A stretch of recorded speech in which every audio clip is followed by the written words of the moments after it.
Assalamualaikum semuanya. Kali ini gue akan membahas mengenai teknologi LPDDR5X di sebuah smartphone. Uh, Kalau kalian belum tahu, teknologi LPDDR ini baru aja dirilis oleh JEDEC Solid State Association. Ini dirilis pada awal bulan tahun 2022, tetapi baru diterapkan di industri smartphone itu di akhir 2022 ini, di bulan Desember terutama.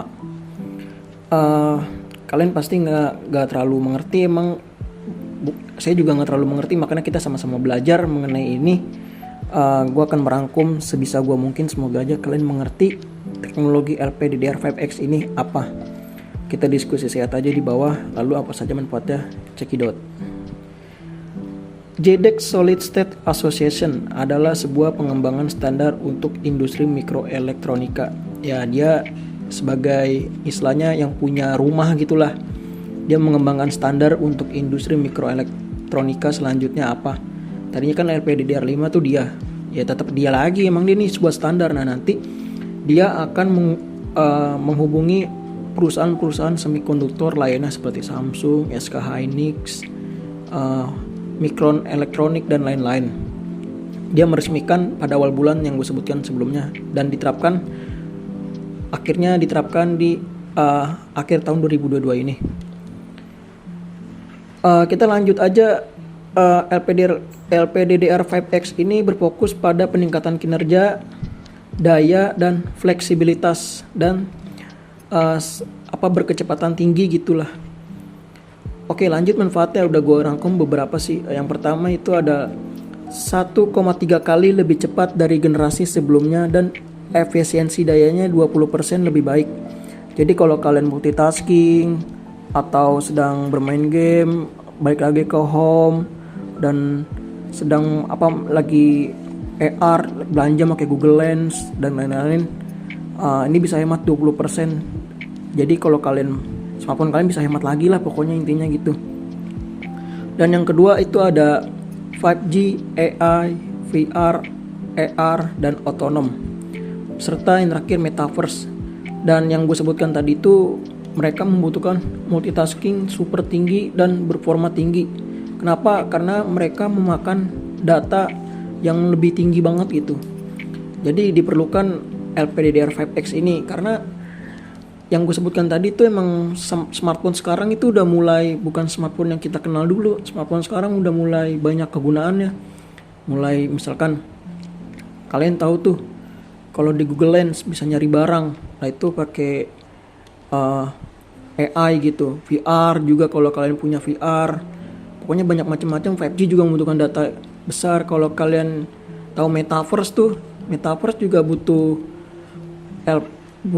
performa RAM yang tinggi juga karena melot data banyak banget ya, mulai dari teksturnya,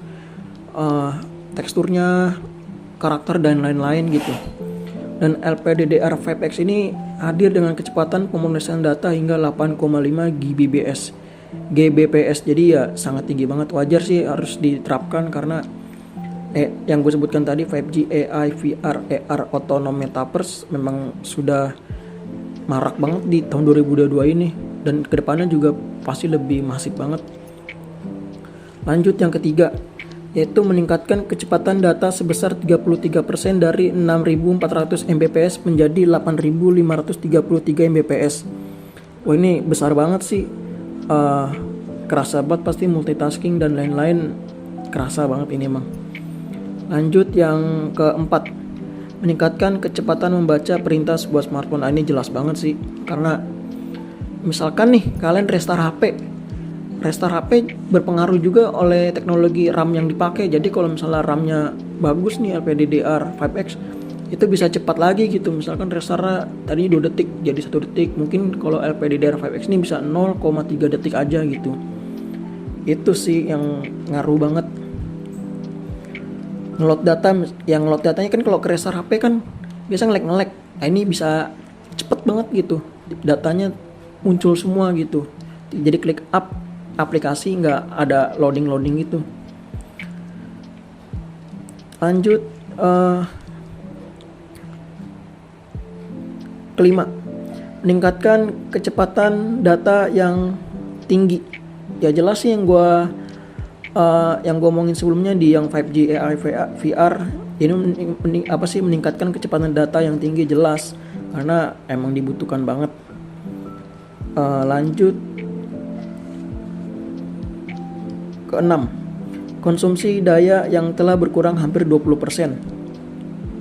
Jadi ya 20% juga lumayan banget. Ini gue sebutkan tadi sih di atas 20%. Ini berarti waktu pengoperasian yang lebih lama untuk sebuah perangkat seperti smartphone dan laptop. Jadi ya smartphone kalian bisa lebih tahan lama lagi, lebih lama lagi lah gitu dari teknologi LPDDR5X ini. Memori selanjutnya, memori LPDDR5X bersertifikasi AEC Ki 100 bintang sehingga memberikan kinerja yang stabil berbagai lingkungan. Jadi LPDDR5X ini bahkan pada suhu ekstrim pun dia bisa gitu. Misalkan kalian berada di sebuah lingkungan yang cukup panas dan multitasking agak lemot, nah ini bisa diatasin dengan LPDDR5X ini. Suhu yang gak stabil tetap kinerjanya dioptimalkan. Terus yang terakhir itu menjadikan solusi memori yang ideal untuk otomotif dengan tekanan tinggi. Jelas sih sebenarnya teknologi LPDDR ini nggak hanya di semua smartphone sih, ada di laptop, otonom dan lain-lain. Karena kenapa yang terakhir ini otonom, kalian udah tau lah. Mobil sekarang sudah mulai pintar gitu, bisa jalan sendiri, perintah sendiri, bisa pakai smartphone dan lain-lain. Jadi butuh multitasking atau RAM yang berkecepatan tinggi banget untuk tidak restart gitu. Istilahnya tidak bootleg apa gitu maksudnya lah.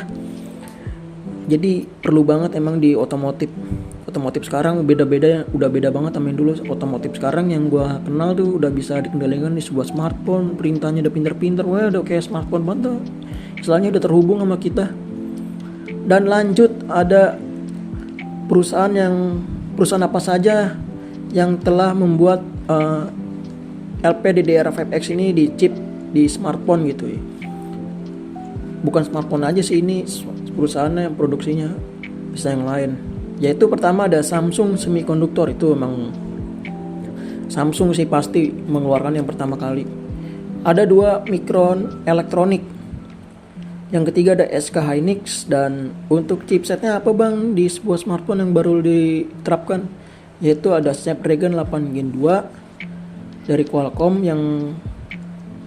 Yang selanjutnya ada MediaTek Dimensity 9000 Plus dan 9200.